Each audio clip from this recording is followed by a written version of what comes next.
Seguimos con la lámina 26 para comentar lo siguiente. ¿A qué atribuyo yo esta falta de correspondencia de Molina y Sahagún?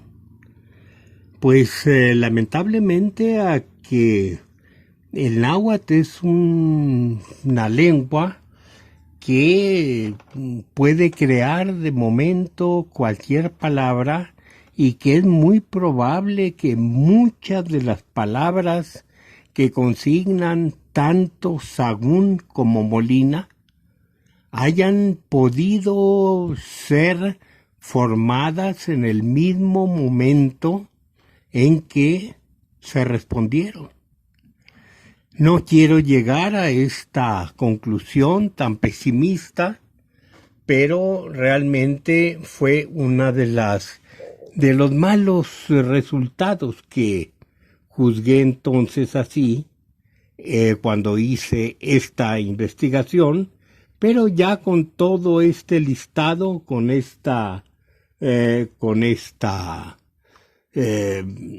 largo trabajo de hacer las dos listas y ponerme a hacer una versión filológica de cada uno de los términos para ver si el término me decía algo, y con unas cuantas ilustraciones, y esto lo muestro en la lámina 28, algunas cuantas ilustraciones que me fueron de utilidad para completar los dos listados, que realmente fue muy poco esto.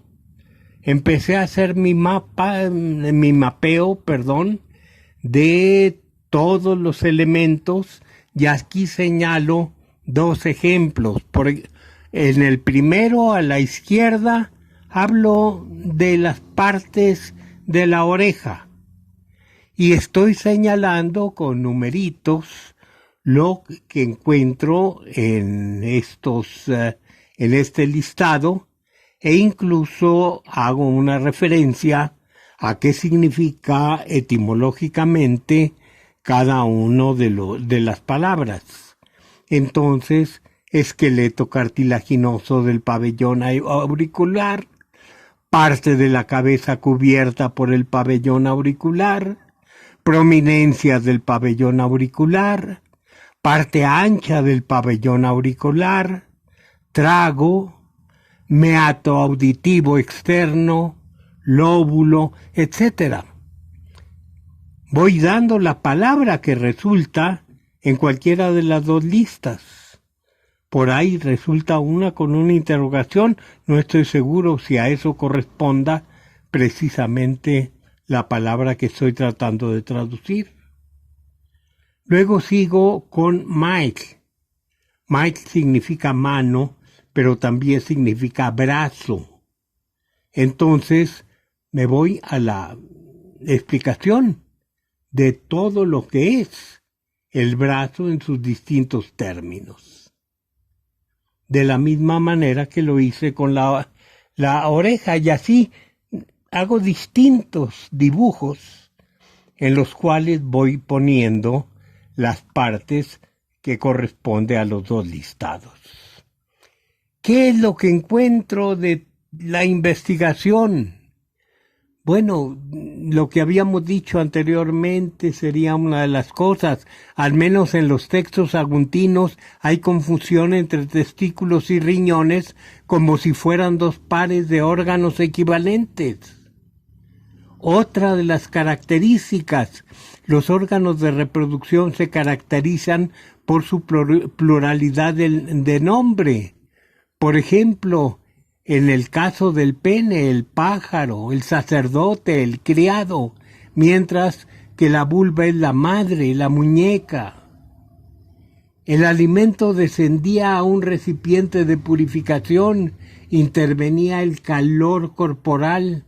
Las impurezas formaban el excremento. El calor necesario provenía del vaso, que recibía el nombre del comal. La grasa era considerada como un restaurador del cuerpo, pero su abundancia causaba pereza.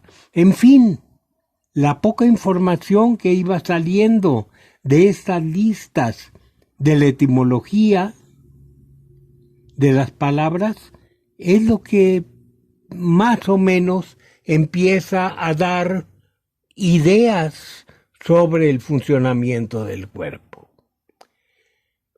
En el caso de las almas, fue una investigación, puede decirse, que más fructífera. ¿Qué fue lo que hice? También empezar a ver cuáles son las relaciones que están explicadas, los actos corporales, los sentimientos corporales que están relacionados con un alma particular. Entonces, en primer lugar, pasamos a la lámina 32. En aquella investigación registré que había dos formas referidas a la vida. Uno era Teyolitia y el otro Tenemitia.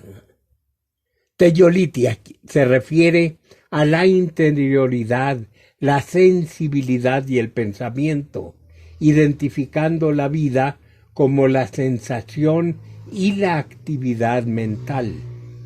Mientras que Tenemitia se asocia al calor, continuidad, transcurso, manutención, conducta y costumbre, lo que acentúa la permanencia de la fuerza vital en el organismo.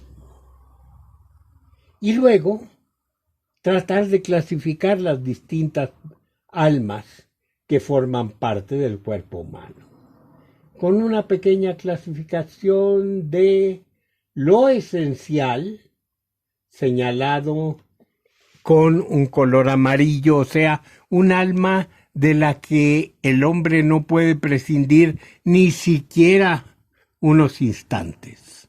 El ser humano ya nace con su alma esencial y cuando muere la pierde, pero esta alma no puede andar entrando y saliendo del cuerpo. Luego tenemos otras que son muy necesarias, muy necesarias, pero de repente sí pueden andar saliendo y volviendo siempre que no sea por un tiempo prolongado. Estas las vamos a considerar principalmente en la cabeza y en el hígado, pero están repartidas en todo el organismo.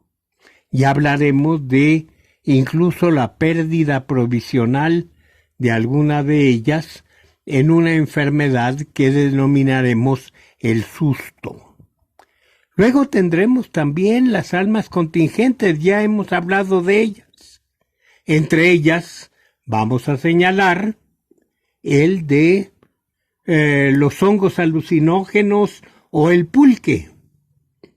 Se toma una bebida o se ingieren los hongos y entonces lo que sucede es que esas almas están dentro de nuestro cuerpo y al día siguiente ya no están ahí, pero formaron parte de nuestro cuerpo en su momento. Son contingentes. Y entre las contingentes hay unas en especial que son las dañinas, almas negativas, o sea, almas que entran a causar daño al cuerpo. También son invasoras, pero invasoras que ocasionan tremendos problemas o que pueden llegar a causar la muerte. Una de ellas sería el espíritu de una enfermedad, porque la enfermedad también son seres que penetran en el cuerpo, seres antropomorfos incluso, a los que se puede rogar, con los que se puede hablar. Se puede pedir que sean benignos, que no entren dentro de un hogar, se les puede dar incluso algún alimento como ofrenda. Entonces, esta muy elemental clasificación en 4 puede darnos idea de que el cuerpo humano es sumamente complejo. Tendríamos, después de esto, que ver que hay una cierta correspondencia, hipotética al menos, entre tres almas que son las principales, la esencial y dos necesarias. Están distribuidas en el cuerpo, pero tienen sedes particulares: el corazón, el hígado y el cerebro. Son los lugares donde se concentran, no donde existen. Entonces, estas tres nos van a dar, tal vez metafóricamente, la idea de el cielo bajo y el mundo de la muerte, que corresponden el cielo al Padre, el mundo de la muerte a la Madre y el mundo intermedio, el de los hijos. ¿Cuál es el órgano más importante en cuanto a nuestras facultades psicológicas, dijéramos ahora? Pensamos básicamente en términos de la cosmovisión mesoamericana, estoy diciendo, claro, lo que ellos pensarían. Pensamos principalmente con el corazón, no con el cerebro. El cerebro da otro tipo de pensamiento un poco más frío, tal vez. El hígado también emite elementos que forman parte del pensamiento, pero son elementos más ligados a la pasión, al sentimiento. De hecho, estamos pensando con la interrelación de distintas almas. Pasamos al señalamiento de esos tres: el alma identitaria, la central, y las almas individualizantes, las de arriba y las de abajo, necesarias pero individualizantes. ¿A qué me refiero? El alma central es la identitaria, o sea, la que nos identifica, la que nos hace que seamos como otros seres iguales a ellos. Por eso es identitaria. Mientras que el alma de la cabeza y el alma del hígado son diferentes en cada individuo. Digamos, en una familia, todos tienen un alma identitaria común: el padre y los hijos, o la madre y los hijos. Pero difieren en cuanto al alma de la cabeza, al destino, o al alma del hígado, la pasión. Eso los distingue. Vamos a suponer mejor dos hermanos gemelos. Su alma identitaria es la misma, pero aunque sean gemelos, son distintos o pueden ser distintos en cuanto a alma tonali y en cuanto a alma hijillos. Por eso vamos a señalarlas, una como identitaria y dos como individualizantes. En el siguiente cuadro, o sea, en la 63, lámina 63, vamos a ver el alma identitaria. Identitaria es la que me relaciona con mis semejantes. Vamos a ver abajo el alma individualizante, una de ellas el tonali. Es la que me diferencia, por eso el individuo está aislado en un óvalo de todos los demás individuos. Son las diferencias de ambas. En la siguiente lámina, la lámina 37, hacemos, Leonardo y yo, un enorme listado de las clases de entidades anímicas y cuál es la naturaleza de cada una de ellas. Nada más para indicar, en este caso, que son muy complejas. Y luego todavía hacemos otro cuadro más, que es el de la lámina 38, que decimos de dónde viene cada una de ellas. Una de las almas son de Dios Padre, Diosa Madre. Otra de ellas viene del alma que nos identifica con todo un grupo humano que salió de Chicomostoc. Otro es la individualidad que viene del monte sagrado, en que cada uno de nosotros tendría un alma particular de acuerdo con el designio del dueño. Esto lo quiero explicar porque corresponde a la idea del tona. En la actualidad, por ejemplo, en los Altos de Chiapas. ¿Qué es lo que pasa cuando un niño nace? El dueño del cerro, el dueño del monte, es el que designa de todo un corral que él tiene de almas animales, que una sea la compañera de aquel recién nacido. Pero esto no es del conocimiento de los demás habitantes del pueblo, ni siquiera del niño que lo recibe. Simplemente él tiene como compañero de toda su vida un animal que es el que va a determinar cuál va a ser su papel dentro de la sociedad. Pongo un ejemplo, aunque después me referiré a esto. Si es un ratón, pues él va a ser un ratón en la sociedad, un pobre diablo. En cambio, si le toca el compañero de un jaguar, pues él va a ser alguien bastante importante. Entonces, estos son los lugares de donde procede precisamente las distintas clases de almas. Vamos al alma identitaria. Primero vamos a ver que se trata de identidad. La 40, lámina 40.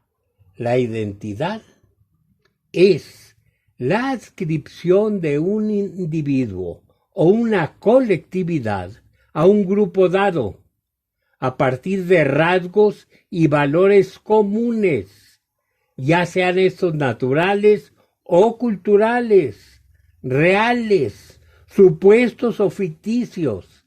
Y aquí tenemos todo señalado en esta caricatura que es muy famosa de Rogelio Naranjo. Es la idea del mexicano. Se burla de la muerte, es muy macho, trae pistola, para ser macho tiene que ser borracho, etcétera, etcétera. Con frecuencia, la identidad es producto de una necesidad social de cohesión o adscripción en situaciones críticas. ¿Por qué me identifico yo con un grupo social? Porque necesito a alguien que me reconozca como tal en un momento dado, ya sea para que me auxilie o para que yo crea que eso me va a dar una fuerza mayor. Un mismo individuo o una misma colectividad pueden pertenecer simultáneamente a varios grupos de identidad. Yo en un momento puedo identificarme como uno de los jugadores de un equipo de fútbol. O puedo identificarme dentro de un grupo de enfermos, dijéramos, que requieren el mismo tipo de atención. O puedo identificarme como mexicano, o puedo identificarme, sin perjuicio de lo anterior, como chihuahuense, o, en fin, la identidad no es una, pueden ser muchas, y yo puedo tenerlas simultáneamente, considerando que pertenezco a diferentes grupos. La identidad puede formarse con autoatribuciones o por atribuciones a grupos contrastantes, ya existentes, ya supuestos. Puede ser de rasgos positivos o negativos. Vuelvo a lo mismo. Yo, para ser buen mexicano, necesito ser conquistador. Y el día que no puedas conquistar, bueno, pues soy poco mexicano. La exageración de los rasgos identitarios, reales o ficticios, ya desde el mismo grupo o ya desde el exterior, forma un estereotipo, algo falso, pero que funciona socialmente. Entonces, todo esto hay que tener en cuenta para ver qué vamos a entender por identidad. Entonces pasamos al siguiente cuadro, que es el número 41. Y aquí vamos a entender que el mexica consideraba que su corazón, su alma esencial, que radicaba principalmente en el corazón, era un pedazo del Dios patrono. O sea, que aquí no vamos a encontrar contradicción. El alma identitaria de un mexica lo hacía precisamente ser humano, pero al mismo tiempo lo hacía tener parte del Dios patrono de los mexicas, pero al mismo tiempo esa versión del Dios patrono de los mexicas era un Dios de Calpulli. Entonces tiene un alma identitaria que al mismo tiempo, por su composición, lo hace miembro de un Calpulli, lo hace una parte del Dios del Dios que patrono, y lo hace una parte del Dios que creó a toda la humanidad. ¿Cómo es esto? Veámoslo en esta lámina que ya habíamos visto del sacrificio del pene. Esto que estamos viendo en el preclásico tardío, lo vemos también en los mitos de la colonia temprana, y aquí está reproducido en un dibujo cuando el dios Quetzalcóatl saca los huesos del inframundo, los muele y entonces los riega, ya molidos, con la sangre de su propio pene, que extrae con la misma punción que estamos viendo, al menos desde el preclásico tardío. Y esta mezcla es la que va a producir precisamente al primer hombre y a la primera mujer.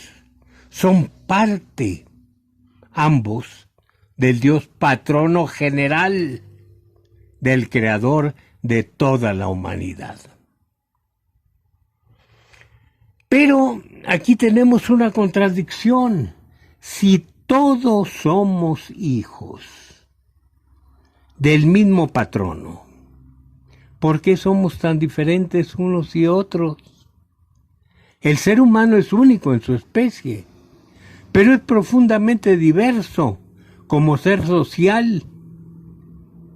¿Por qué? Porque hay otros grupos sociales que hablan otra lengua. Por ejemplo, la lengua es el lenguaje, es algo propio de todos los hombres, el lenguaje.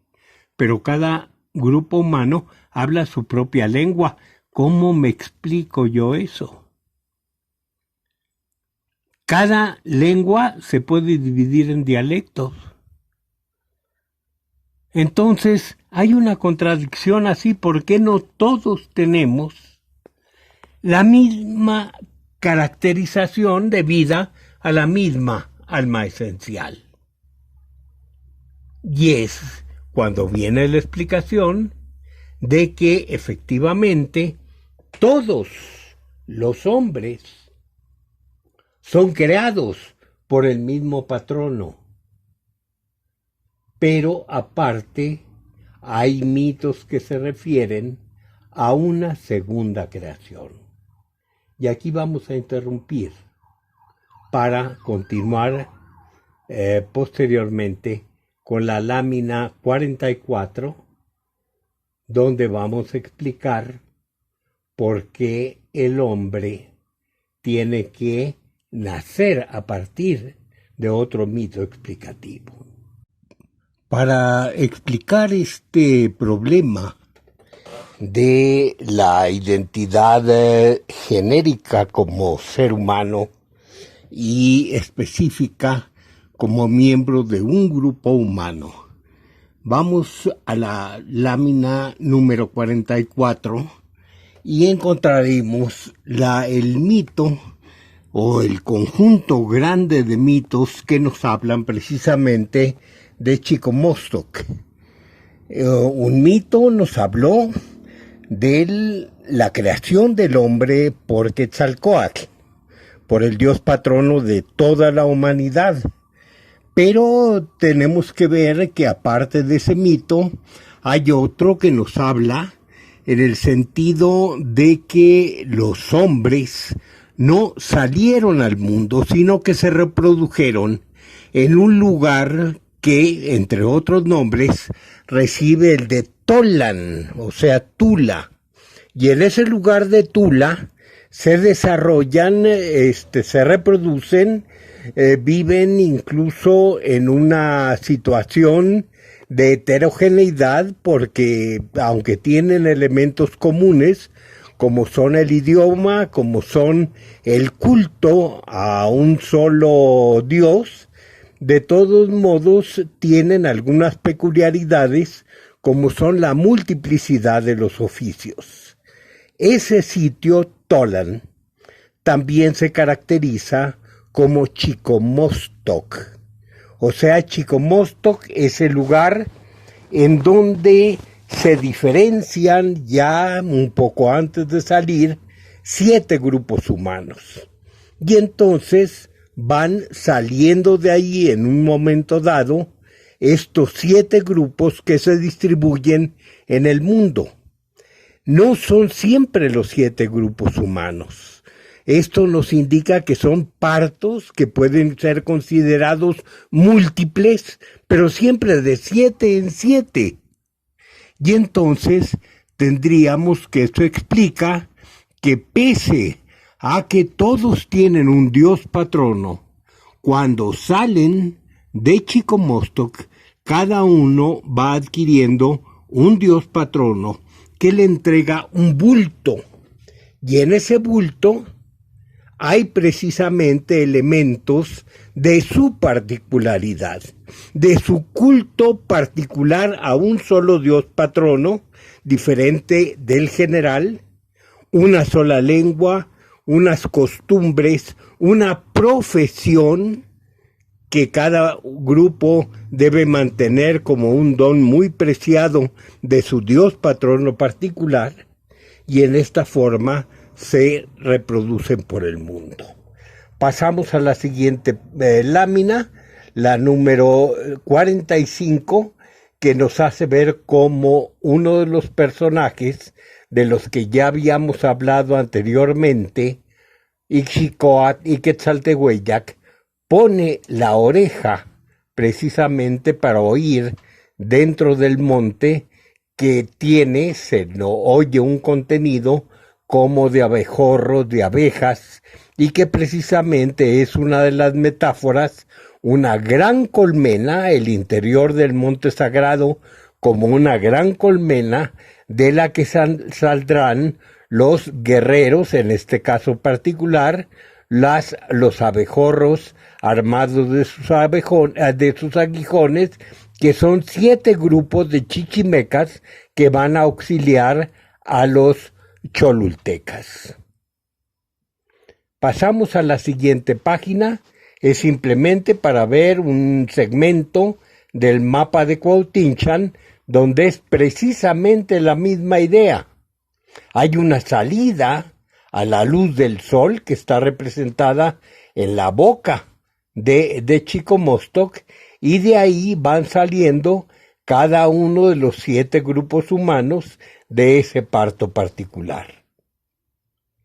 Pasamos a otra lámina, es la misma idea, en otro contexto, es en el Códice Durán, en el que nos habla de Quetzalcóatl como gran dios patrono. Ahí lo tienen ustedes montado en unas andas, pero están 4 de sus discípulos tocados extrañamente por enormes caracoles de colores, y estos 4 discípulos están retratados junto a 7 a las 7 cavernas de las que saldrán 7 grupos humanos. A la derecha está el Códice Vaticano Latino, precisamente con la misma idea. Aquí se presenta todo como una gran línea de 7 cuevas de la que van a salir 7 grupos humanos diferentes. Esto en la mítica actual puede presentarse en otras formas. Holland, un investigador norteamericano que falleció muy muy joven, después de haber escrito un libro, Medicina Maya de los Altos de Chiapas, nos dice lo siguiente: cada pueblo tiene su santo patrón, que actúa como su guardián y es considerado como el fundador mítico y el ancestro principal. Por lo que se refiere a la fundación de la Reinsar, los hombres creados en el tercer mundo se multiplicaron rápidamente, y Dios pronto se dio cuenta que tenía suficientes hijos. Decidió entonces crear los pueblos, dividiendo las tierras de todo el mundo entre los chamulas, sinacantecos, tenejapanecos, huistecos, etc., y envió a sus hermanos, los santos, para que fundaran municipios en los que posteriormente habrían de servir como protectores patronos. Es una idea de que los dioses, los santos patronos, que son sustitutos de los dioses patronos, son en este caso derivaciones de la divinidad. Son, como está ilustrado a la derecha, son distintos rostros de Dios que son enviados precisamente antes del nacimiento del mundo, antes de que el mundo sea poblado, y cada uno de ellos va a ser el encargado de uno de los grupos humanos. Esto no es nada más mesoamericano. Podemos pasarlo a casos de América del Sur, y para esto nos vamos a la lámina 49, en la que Tristan Platt nos habla de un paralelismo de los aymaras. Él nos dice lo siguiente: los antepasados Xulpa conservaron su posición como antepasados de los indios actuales a través de la creencia de que sus almas paganas se reencarnan dentro del vientre de cada madre india para transformarse en cristianos mediante ritos postnatales de separación y bautismo. Pero antes había afirmado, las almas ancestrales precristianas son pensadas como pequeños diablos gentiles, entiéndase esto de diablos gentiles como dioses, que moran dentro de la tierra y que deben entrar en los vientres de las mujeres para dar vida y energía a los embriones humanos en gestación. Es la misma idea, existe una pluralidad de dioses, y estos dioses son los que van a dar origen a cada uno de los grupos humanos, cada dios entregando parte de sí mismo para formar las almas identitarias de todo el grupo. Como dicen los tepostecos actuales, cada uno de ellos afirma: yo soy el teposteco. ¿Por qué? Porque consideran que cada uno de ellos tiene una parte del alma del dios patrono del lugar. Pasamos a la siguiente lámina, que es la 50, para ver qué es lo que hereda el dios en esta donación particular. Primero, el alma identitaria, frecuentemente el nombre, eso no es siempre, pero es muy frecuente, las costumbres, la lengua, la profesión y una misión en el mundo. O sea, el Dios tiene que actuar en el mundo ejercitando una misión, dando origen a una obra creada a través de una profesión. Esto es la idea. Como él no puede realizarlo físicamente, tiene una proyección en cada uno de sus hijos, y cada uno de sus hijos realiza la función divina con su propio ejercicio profesional. Entonces, tendríamos que todo esto tiene sentido hablando de Tolan y de Chico Mostoc. Frecuentemente oímos la historia de una tula, pero es una tula totalmente mítica. No es la tula Xicotocotitlan como tratan de encontrar el sentido algunos historiadores de la tula del actual estado de Hidalgo. La vida en la Tolan mítica es la vida que después el patrono tendrá en la tierra prometida, cada uno de los patronos. En Tolan habitaban hombres de todas las razas. Los distintos grupos humanos se formaron en las cuevas de Chico Mostoc y salieron por separado al mundo. En Tolan todos los hombres rendían culto a un solo Dios. Al salir, obviamente, cada uno de los grupos humanos recibe a su Dios patrono con un bulto sagrado en el que está su legado. En Tula, el lenguaje era un don divino. Todos hablaban una sola lengua. Cada uno de los pueblos adquirió una lengua al salir precisamente de Tula. Tula era la casa común, pero los hombres pecaron y fueron expulsados. Cada dios patrono guió a su pueblo hacia el lugar del amanecer.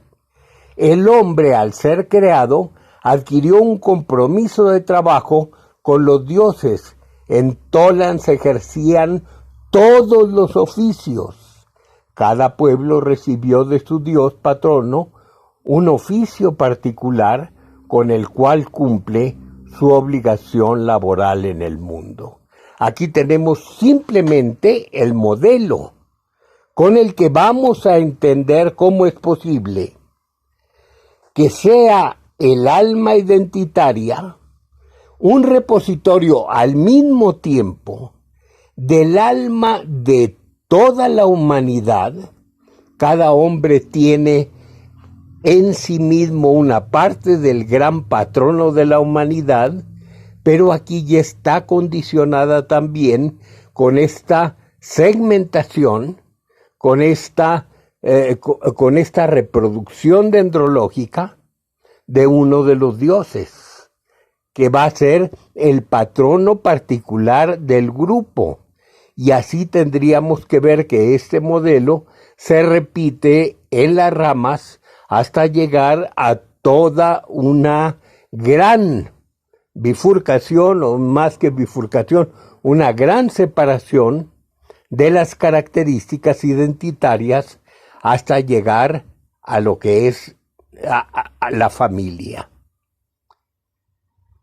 Esto está representado como si fuera árbol precisamente, y tenemos aquí distintas representaciones, una colonial, que es toda la descendencia arbórea de los reyes michoacanos, y por otro lado, esta representación arbórea de los antepasados de Pacal, cada uno de ellos mostrando cuáles son las características de su propia naturaleza vegetal.